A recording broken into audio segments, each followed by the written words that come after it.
Good evening, Professor. I'm not able to record on the PowerPoint. Every time I hit the record button on the PowerPoint, it closes. I've been battling with this for a couple of hours, and I've restarted my computer. I've tried. This is the only computer I have to be able to record, so I'm not able to record on the PowerPoint. So I'm hoping this will work, even if it's minus points. I understand. I just wanted to get the video to complete the assignment. Good afternoon, class. My name is Brandon Wells, and today I'm going to be talking to you about different theories and processes of counseling. The agenda today is going to be psychotherapy, integration, and the four major approaches. The importance of theoretical integration, therapy approaches I align with personally, conceptualization and the application of faith, important themes in Stan's life, as you guys seen in our course book, what I would apply to Stan's life through what I've learned, utilizing key techniques that we learned through the course video and the course material, reflecting on Gwen's sessions and the inclusion of faith. This is going to be reflecting on Gwen's therapy sessions that we found in our course book, and then a conclusion of everything we talked about. So we're going to start with psychotherapy integration and the four major approaches. The four major approaches are behavioral therapy, cognitive therapy, humanistic therapy, integrative or holistic therapy. Each major approach has subcategories or theoretical approaches to carry out the therapy. Corey 2022. What that means is these are think of it like these are the tree trunk to therapy, and each one branches out and has other ways to carry out the overall arching theme of these therapy approaches. So we're going to look at behavioral therapy. This focuses on the overt behavior. It's goal-oriented and leans on principles. Cognitive therapy presents the way of thinking and belief systems. So this is going to be addressing how somebody, their thought process, the inner dialogue. Humanistic therapy is a postmodern approach or a person-centered approach. And then the integration and holistic therapy, this is the inclusion of faith to a number of approaches. One thing I would like to say on this point, these overarching themes all have a number of ways they're carried out, but they are the foundational pieces to therapy, and then based on experience and interpretation of different theoretical therapy theories, you would carry this out differently. Now we're going to move to the importance of theoretical integration. This is the carrying out of theories for the application of therapy.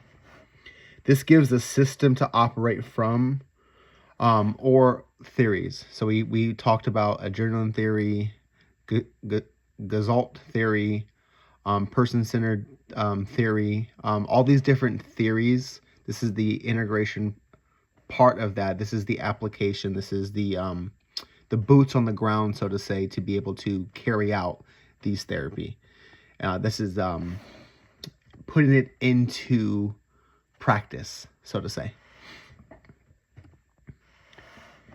Therapy approaches I align with the most. This is going to be the person-centered therapy and cognitive behavioral therapy.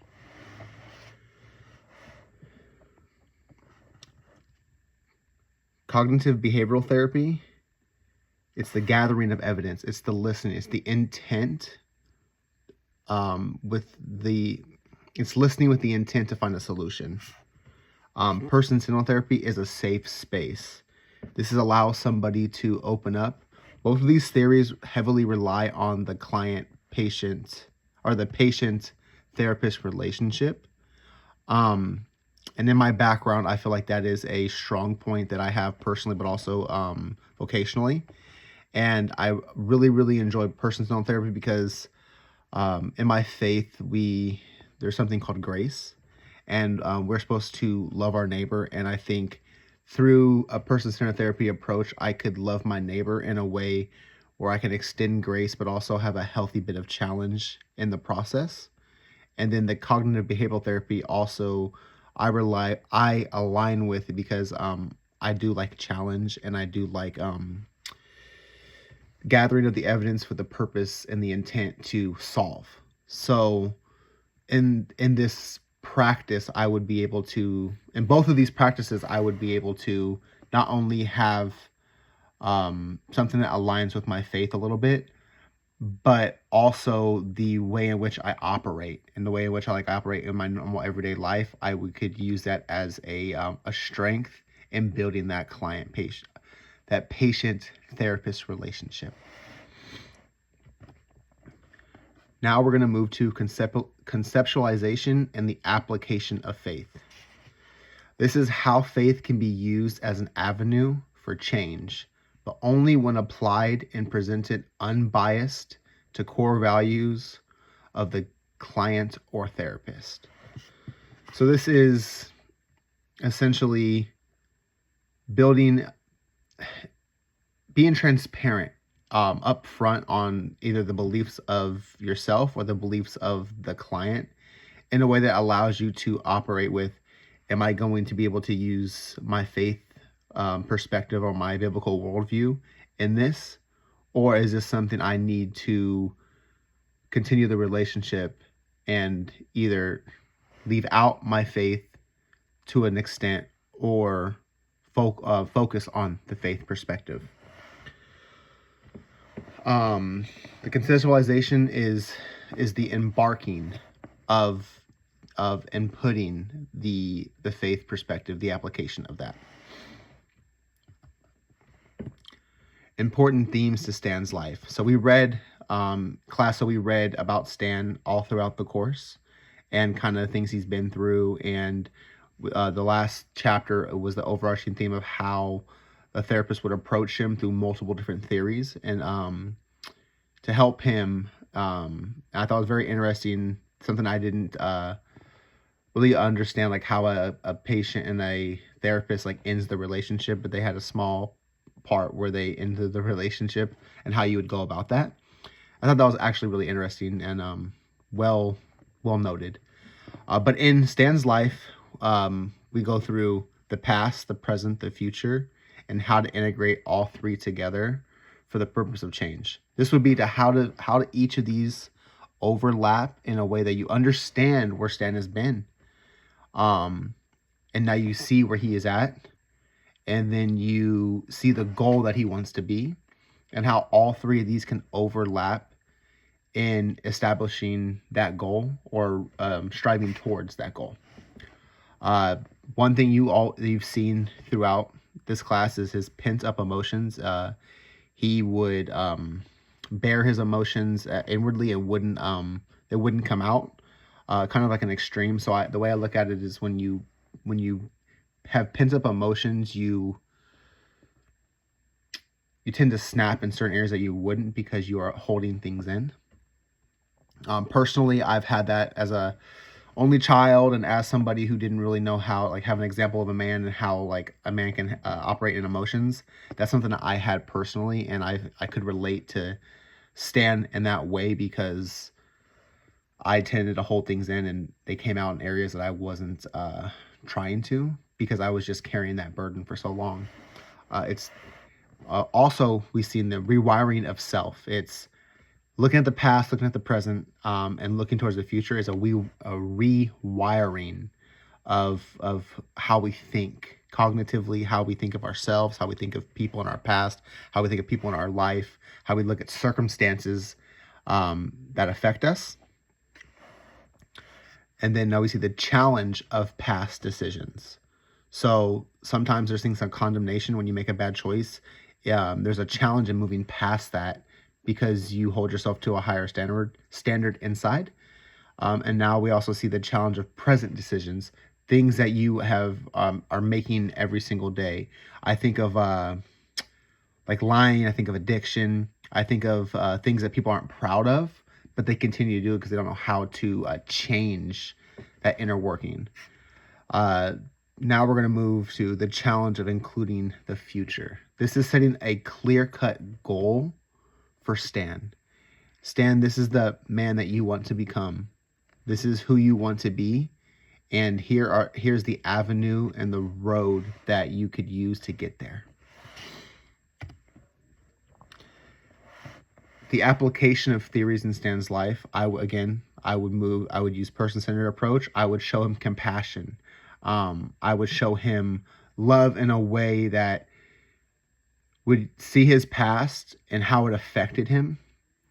I would be present with him in his present, but then I would also push him towards the future relationally in a way that I would be able to build a strong relationship with him, but also let him know that it's focused on him and kind of let him lead the conversation and lead the therapy session in a way where he feels heard and understood.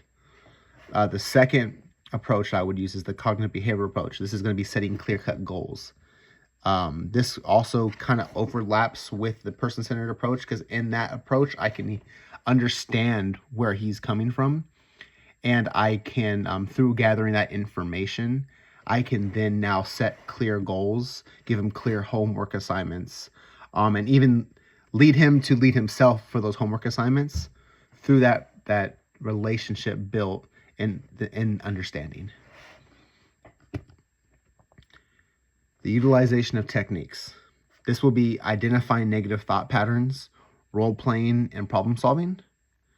Open-ended questions, unconditional understanding, reflection of feelings. So identifying negative thought patterns and role-playing and problem-solving, that's going to lean on the behavioral cognitive side. So I'm going to essentially identify his inner dialogue and how he views himself, how he views his circumstance. And then through role-playing, as in maybe I'm Stan and him being the person who hurt him, or understanding those emotions, and he can be that emotion to better explain the emotion. And then on the person-centered side, open-ended questions, just being relaxed and understanding that like these questions have intentions, but I need him to come along with me and not just answer yes or no, or just answer the bare minimum. We want to get to the depth of what's going on. Unconditional understanding, no judgment. It's just understanding how he has interpreted what he's been through, and how that interpretation influences him, who he is today and who he will be tomorrow. Reflection of feelings. This is going to be reflecting not just how you feel in that moment, but what caused that feeling. What is the physical feeling in that emotion? What does that cause you to feel physically?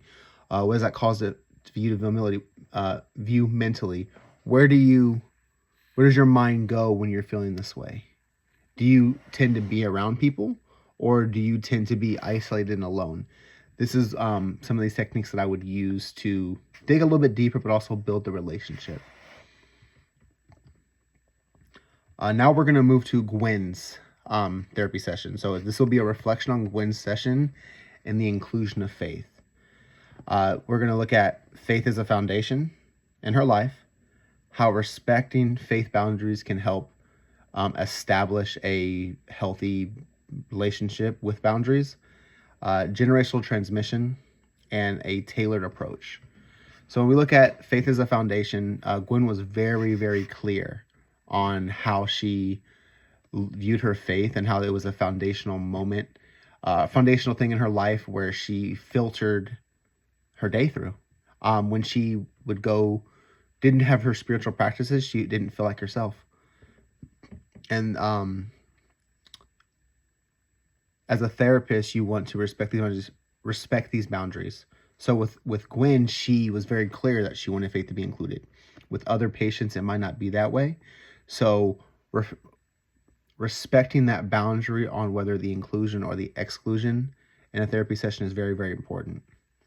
Generational transmission. So in Gwen's case, she noticed that it wasn't her personal feelings or her personal actions that influenced her. It was actually generationally. She was more submissive. She was more looking to fill a need than she personally felt because she's seen it around her. So through the generational transmission, we would work with how she would respond to certain situations, or how she would do things in a way that is absent from the outside influence that is normally around her. Next would be the tailored approach. I feel like this tailored approach would be truly understanding your patient, truly understanding their circumstance, truly understanding the goal that they have for the therapy session, understanding their temperament, understanding their vocabulary, understanding their body language. You can tailor which theory or which approach you would use based off the person that you have. Therapy is not a one-size-fit-all. That's why I really would lean on the tailored approach on understanding Gwen, understanding my patients in a way where I can tailor what works. Conclusion. Thank you for your time. And I just want to conclude with, again, therapy is something that can help you move and change who you are to who you want to be. But proper boundaries, proper understandings of theory, proper practice is important, is an essential if we are going to be effective as therapists as we continue to go down this field. And person-centered therapy overlaps with faith and overlaps with grace that we were extended as believers. And cognitive behavioral therapy is goal-oriented. It's setting a clear-cut goal and then ironing out the path towards that goal that brings change and that can bring what somebody might be looking for in therapy. Overall, thank you for your time, and I look forward to future classes with all of you and you, Professor. Thank you for your understanding with my computer. Just, I guess it's too old to record. Again, I understand if I'm going to lose points for this, but I just wanted to complete the assignment to its fullest. And thank you.